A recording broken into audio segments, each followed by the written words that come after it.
یعنی وہ خود اپنی ناپاکی کی حالت میں ہے، تو کیا وہ شوہر کی جو زیب و زینت کے معاملات ہیں ان میں وہ ہاتھ بٹا سکتی ہے یا نہیں؟ لباس اچھا پہنے کیونکہ مسجد کے اندر موجود ہے، خوشبو لگائے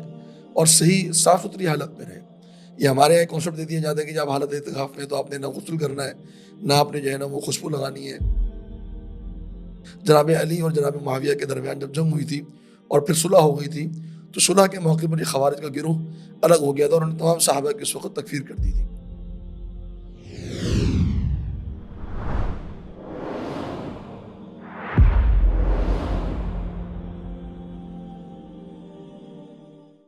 السلام علیکم ورحمۃ اللہ وبرکاتہ۔ درس حدیث کی ایپیسوڈ 22 کے ساتھ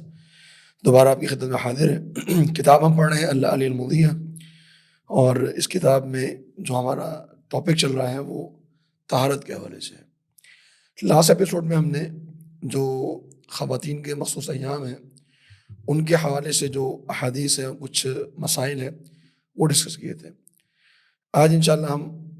اسی ٹاپک کو کنٹینیو کریں گے اور چند اور مسائل اس حوالے سے انشاءاللہ اس کو مکمل کریں گے۔ تو باب ہے باب جواز غسل الحائض رأس زوجها وترجیله،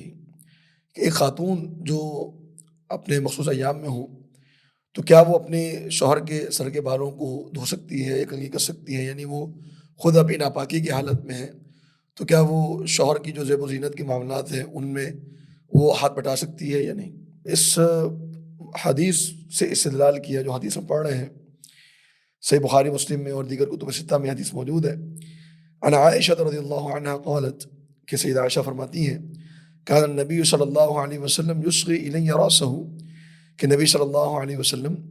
اپنا سر مبارک میری جانب جو ہے وہ جھکاتے، وہو مجاور فی المسجد، جبکہ نبی صلی اللہ علیہ وسلم حالت اعتکاف میں ہوتے مسجد میں، فارجلہ، تو میں آپ صلی اللہ علیہ وسلم کے بالوں کو سنوارتی، یعنی اس کو دھوتی اور کنگھی کرتی، وَأَنَا حَائِضٌ، اس حال میں کہ میں مخصوص ایام میں ہوتی۔ تو اس حدیث سے یہ بڑی اہم حدیث ہے جس سے ہمیں کئی مسائل معلوم ہوئے۔ نبی صلی اللہ علیہ وسلم حالت اعتکاف مسجد میں موجود ہیں اور آپ اس دروازے سے، جو دروازہ مسجد اور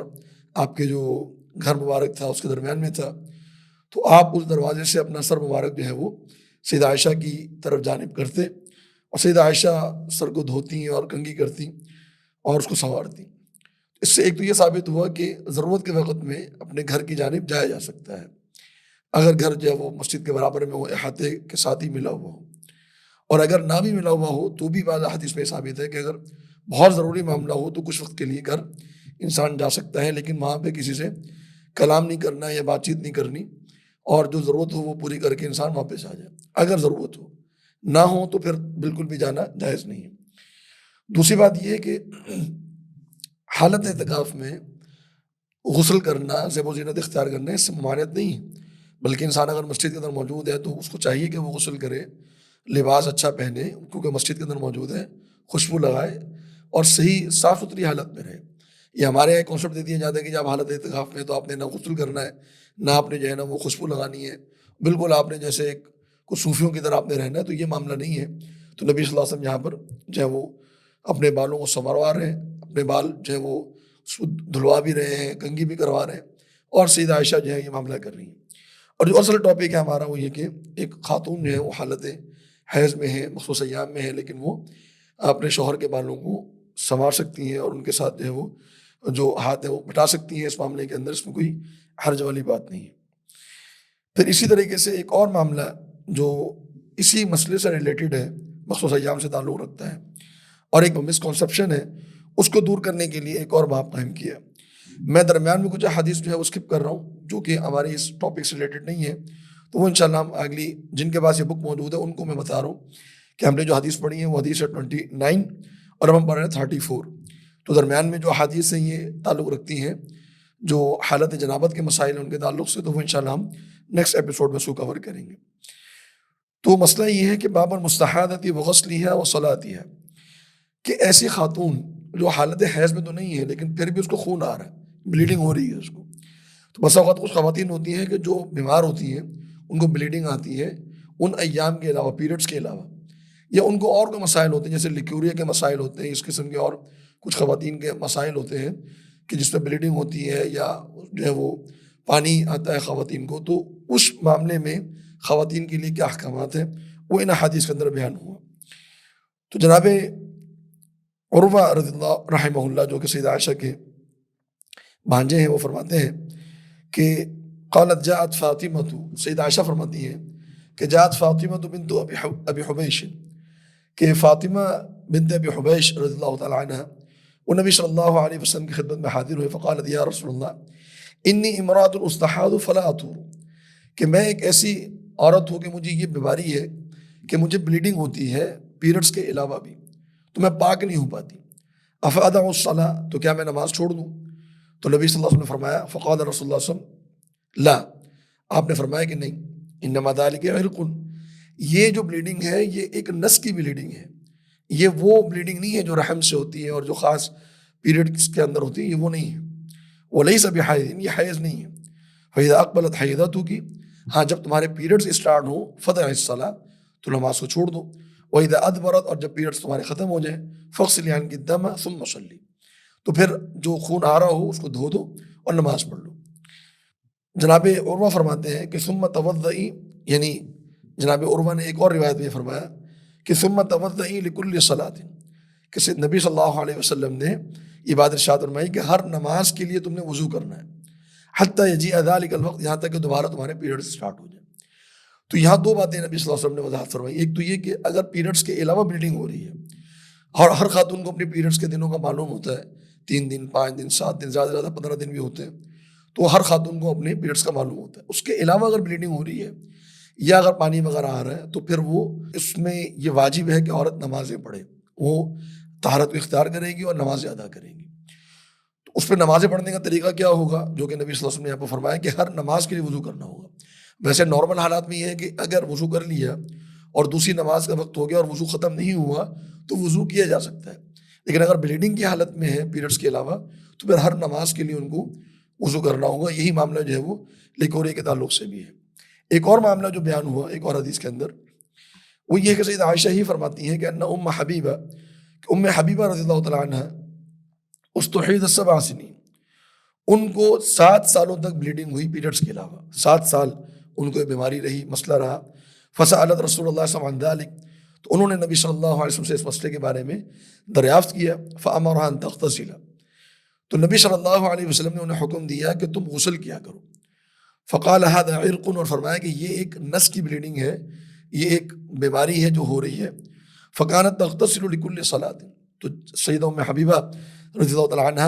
وہ ہر نماز کے لیے غسل کیا کرتی تھی۔ تو یہ ہمارے پر 2 طریقے آ گئے، ایک یہ کہ ہر نماز کے لیے وضو کرنا ہے، اور ایک یہ کہ ہر نماز کے لیے غسل کرنا ہے۔ اور ایک اور طریقہ ایک اور روایت کے اندر موجود ہے جو کہ ہماری اس کتاب میں موجود نہیں ہے، کیونکہ وہ کتب 6 کی متفق علیہ روایت نہیں ہے، لیکن وہ صحیح حدیث ہے۔ اس میں نبی صلی اللہ علیہ وسلم نے یہ طریقہ بیان فرمایا کہ تم غسل کرو اور غسل کر کے 2 نمازوں کو جمع کر لو، غسل کر کے 2 نمازوں کو جمع کر لو اور ہر نماز کے لیے وضو کرو۔ یعنی مثال کے طور پہ غسل کیا، ظہر کی نماز پڑھی، اور پھر عصر کی نماز کے لیے وضو کر لیا، پھر عصر کی نماز پڑھی، پھر غسل کیا اور مغرب پڑھی، اور مغرب کے ساتھ آپ نے عشاء جمع کر لی، اور عشاء کے لیے الگ سے وضو کر لیا، اور فجر کے لیے آپ نے غسل کر لیا۔ تو یہ بھی ایک طریقہ ہے ہمارے پاس موجود ہے۔ تو اگر کسی کے لیے آسانی ہے کہ ہر نماز کے لیے وضو کرنا، جو کہ ظاہری بات آسان ہے، تو ہر نماز کے لیے وضو کر لے۔ اگر یہ سہولت ہے کہ ہر نماز کے لیے غسل کیا جا سکتا ہے تو ہر نماز کے لیے غسل کر لیا جائے۔ اور اگر یہ طریقہ بھی اختیار کرنا ہو کہ 2 نمازوں کو جمع کر لیں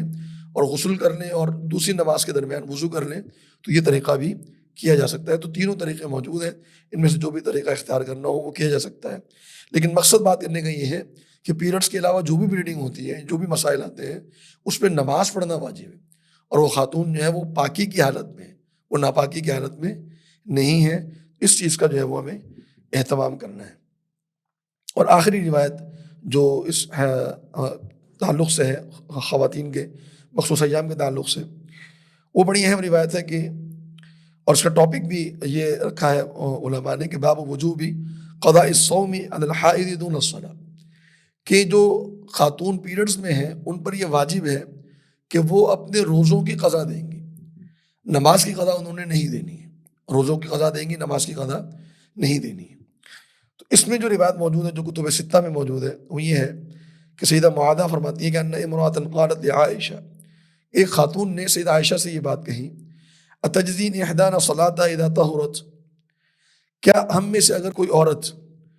اگر وہ نماز پڑھ لے، احدانا صلاۃ اذا طہرت، کہ جب وہ پاکی کی حالت میں ہو تو کیا اس کی نماز اس کو کافی ہو جاتی ہے؟ اور ایک روایت میں یہ الفاظ آتے ہیں کہ کیا معاملہ ہے، یعنی جو سوال تھا خاتون کا وہ یہ تھا کہ کیا معاملہ ہے کہ ہم جب ناپاکی کی حالت میں ہوں، جب پیریڈز میں ہوں، تو ہم اپنی نمازوں کی قضا تو نہیں دیتے لیکن ہم اپنے روزوں کی قضا ہم دیتے ہیں. یہ اس کا سوال تھا. تو سیدہ عائشہ نے فرمایا حروریۃ انتی، کیا تم حروریہ ہو؟ حروریہ اصل میں ایک مقام کا نام ہے حرورہ، جہاں پر خوارج جمع ہوئے تھے. خوارج وہ لوگ تھے جنہوں نے صحابہ کی تکفیر کی اور صحابہ کو کافر قرار دیا اور کہا کہ ان الحکم الا للہ کا ایک نعرہ لگایا، جن کی پوری ہسٹری موجود ہے. اور خصوصاً یہ خوارج کا دور شروع ہوا تھا جناب علی اور جناب معاویہ کے درمیان جب جنگ ہوئی تھی اور پھر صلح ہو گئی تھی، تو صلح کے موقع پر یہ خوارج کا گروہ الگ ہو گیا تھا اور انہوں نے تمام صحابہ کی اس وقت تکفیر کر دی تھی. تو ان کا ایک معاملہ یہ تھا کہ یہ احادیث کو اپنی عقل کی بنیادوں پر رکھتے تھے اور اپنی عقل کو مقدم کیا کرتے تھے. تو سیدہ عائشہ نے اس خاتون سے یہ پوچھا کہ کیا تم اپنی عقل کو حدیث پر مقدم کرنا چاہتی ہو؟ کیا تم اپنی عقل کے مطابق فیصلہ کرنا چاہتی ہو؟ کننا نحید مع النبی صلی اللہ علیہ وسلم، ہم جب نبی صلی اللہ علیہ وسلم کے زمانے میں تھے تو ہمیں مخصوص ایام آتے تھے. فلا یامرنا به، تو ہمیں نبی صلی اللہ علیہ وسلم نے اس کا حکم نہیں دیا، یعنی نبی صلی اللہ علیہ وسلم نے ہمیں یہ حکم نہیں دیا کہ تمہاری جو نمازیں رہ گئی ہیں مخصوص ایام میں وہ نمازیں تم نے پڑھنی ہیں جب تم پاک ہو جاؤ. یہ ہمیں نبی صلی اللہ علیہ وسلم نے حکم نہیں دیا.